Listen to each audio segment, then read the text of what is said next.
Today on Public Eye News, downtown Marquette offers weekend trick-or-treating, and later, Disneyland warnings for measles. Later in the show, Joseph Sigourney will have our forecast, and Mike Banks takes a look at the beginning of the NBA season. Hi, I'm Todd Rose. And I'm Maya Kurth, and this is Public Eye News.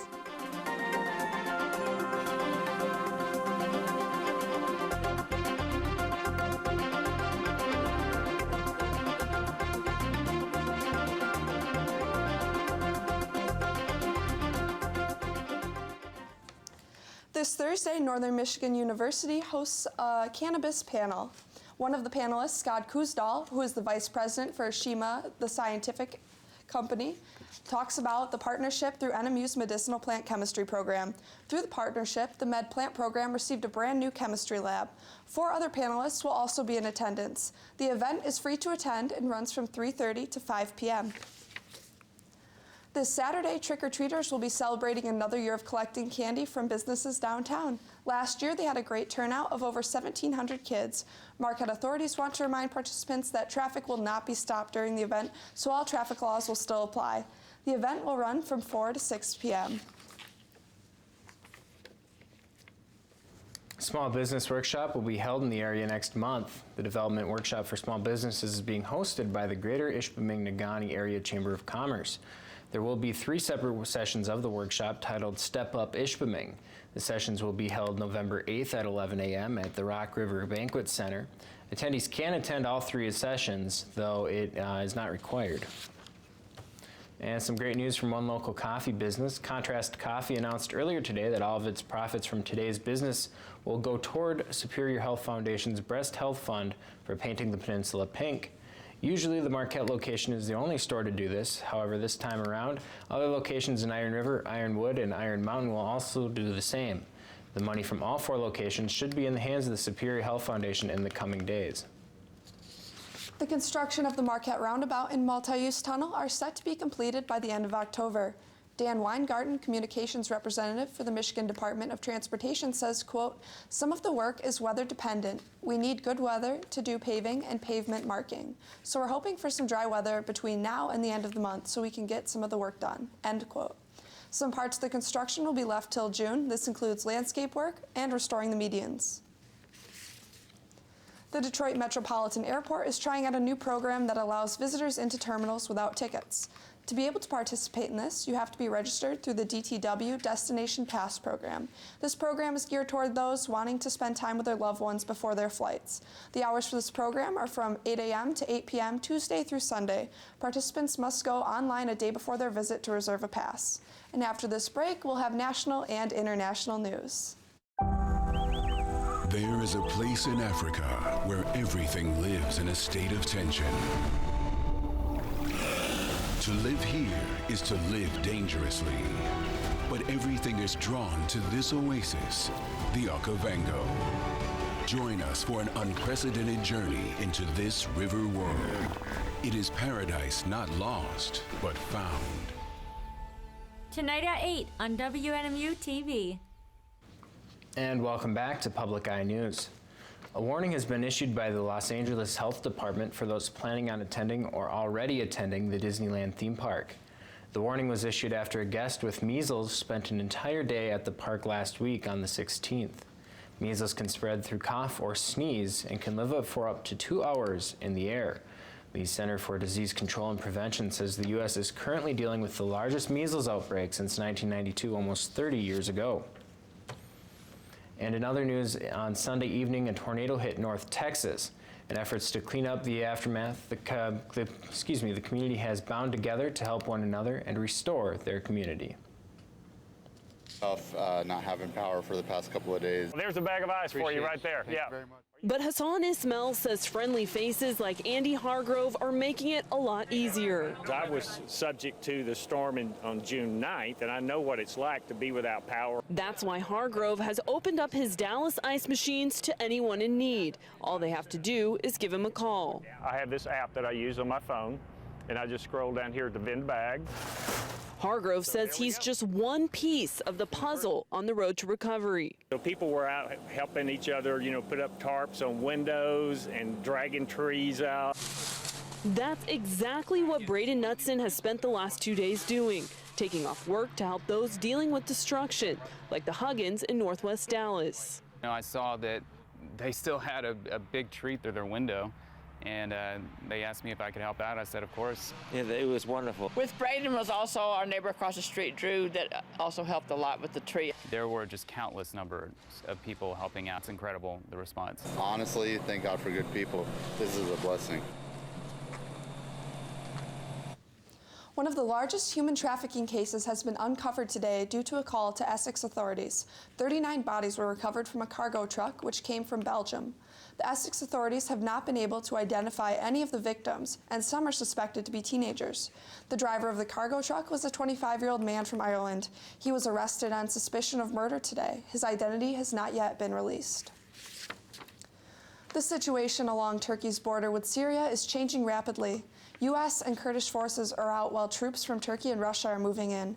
President Trump offered an update on the latest development this morning. Katherine Johnson has the story from the White House. President Trump discussed the situation in Syria from the White House this morning. Early this morning, the government of Turkey informed my administration that they would be stopping combat and their offensive in Syria and making the ceasefire permanent, and it will indeed be permanent. I've therefore instructed the Secretary of the Treasury to lift all sanctions imposed on October 14th in response to Turkey's original offensive moves against the Kurds in Syria's northeast border region. U.S. forces are withdrawing from northern Syria. Now, Turkey and Russia have cut a deal to patrol border positions that U.S. troops occupied just days ago, pushing Kurdish troops back. Other countries have stepped forward. They want to help, and we think that's great. Despite protests from military experts and lawmakers from both parties, the president has maintained it was time for U.S. troops to leave what he calls an endless war. But on Capitol Hill Wednesday morning, lawmakers held a hearing to investigate what some consider the U.S. betrayal of Kurdish fighters in Syria. American troops and Kurdish fighters battled ISIS side by side for 5 years. We handed them over to be slaughtered and ethnically cleansed from a region where they've lived for generations with no warning and for no good reason. It is the duty of a commander-in-chief to make such decisions with the support or the consultation of the U.S. Congress and the American people. Some of the U.S. troops that had been in Syria are now in Iraq. They are expected to stay for about a month. Katherine Johnson, CBS News, the White House. 2 employees of a San Francisco solar energy company pleaded guilty yesterday in a fraud case. Federal prosecutors say the 2 participated in a scheme that defrauded investors of an estimated $1 billion. Though charges have yet to be filed officially, there was an agreement made to allow the auctioning off of possessions. Included in this auction was a 1978 Pontiac Trans Am once owned by actor Burt Reynolds, a replica of the one featured in the movie Smokey and the Bandit. And after this break, we'll be back with your weather and sports. Stay tuned.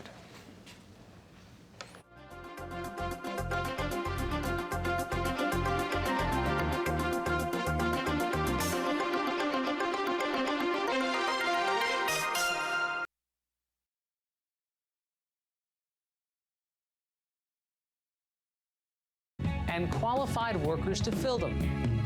I'm Hari Srinivasan. Join us for a look at how organizations and individuals across the country are bridging the skills gap, creating opportunities for job seekers, and building the workforce of the future. Journey to Jobs. Thursday night at 10 on WNMU TV. Welcome back to Public Eye News. I'm Joseph Stigney here with your weather. Right now we're taking a look at our Skycam. Classes are winding down and moving into current conditions. Currently it is cloudy, temperature is 44 degrees and winds west at 15 miles per hour. And the barometric pressure is 29.76 inches and rising. And tonight it'll be partly cloudy with a low of 36 and winds will be west at 20 miles per hour. And tomorrow we can expect to be cloudy, a high of 44 degrees and northwest winds at 20 miles per hour. Looking at our temperatures around the UP here on the eastern side, in Sault Ste. Marie it'll be 45 degrees, Manistee 49, Escanaba 48, and Menominee 47. And here on the western side in Iron Mountain it'll be 45, Ironwood 41, Houghton 43, and back here in Marquette 44. And looking ahead for the weekend, Friday, It'll be sunny, a high of 48 degrees and a low of 36. Saturday, a gorgeous day, sunny, high of 54 and a low of 39. And Sunday, another great day, a high of 48 and a low of 35 and partly cloudy. And as we are moving from the cloudy weather to the sunny weather this weekend, I heard Dwayne Wade is moving from the court to the studio. That's true. Three-time NBA champion and icon Dwayne Wade has signed a deal to join TNT sports coverage team as a commentator for Turner Sports. Wade will be a regular analyst for the network's Tuesday night studio coverage. In addition, Wade will contribute as the creative director on a number of special projects for Bleacher Report. Wade recently played his last year in the NBA last season. Wade is reportedly excited about the opportunity and ready to give the fans great content that will resonate with young and older passionate fans. The NBA season has begun. Starting off the season last night was a great game against the last year's NBA champions, Toronto Raptors, versus the young, new, exciting team, the New Orleans Pelicans.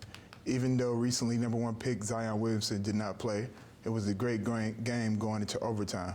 Pascal Siakam led the way for the Raptors with 34 points, grabbing 18 rebounds with 5 assists. Along with an amazing game for Fred VanVleet, scoring 34 points and dishing out 7 assists as the Raptors get their first victory. The Los Angeles Lakers and the Clippers put on an amazing show last night as LeBron James and Anthony Davis had their debut game as teammates. It was also Kawhi Leonard's debut game as a Clipper. Kawhi showed his dominance, scoring 30 points with 5 assists on 52% shooting, along with super six-man Lou Williams coming off the bench scoring 21 points as the Clippers win Game 1 for the Battle of LA. LeBron struggled scoring 18 points with 8 assists and 9 rebounds on 36% shooting, while Anthony Davis had 25 points with 10 rebounds on 38% shooting. Well, Mike, I tell you what, I'm pretty excited about all the competition in the NBA for this year, and got some competition of a different kind down in Georgia. A Georgia town is hoping to bring tourists to its area with a giant chicken topiary.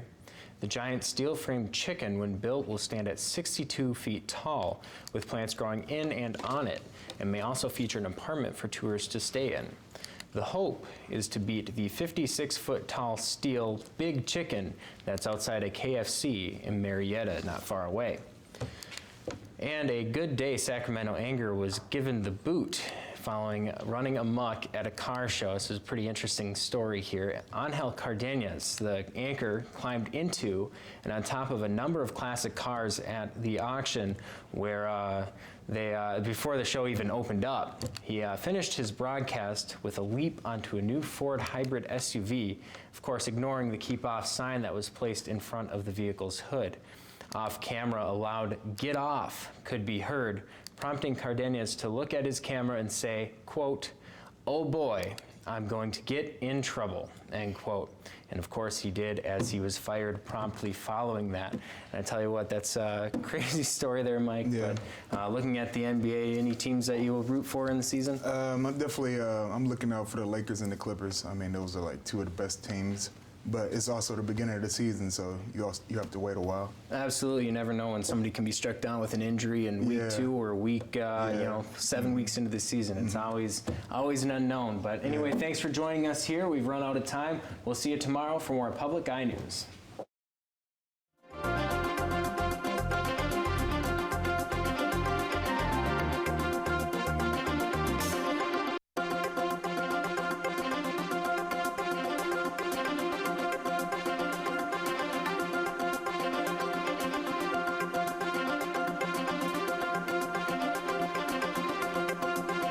The preceding program was produced in studios located in the Edgar L. Hardin Learning Resources Center by WNMU-TV, Northern Michigan University Public Television.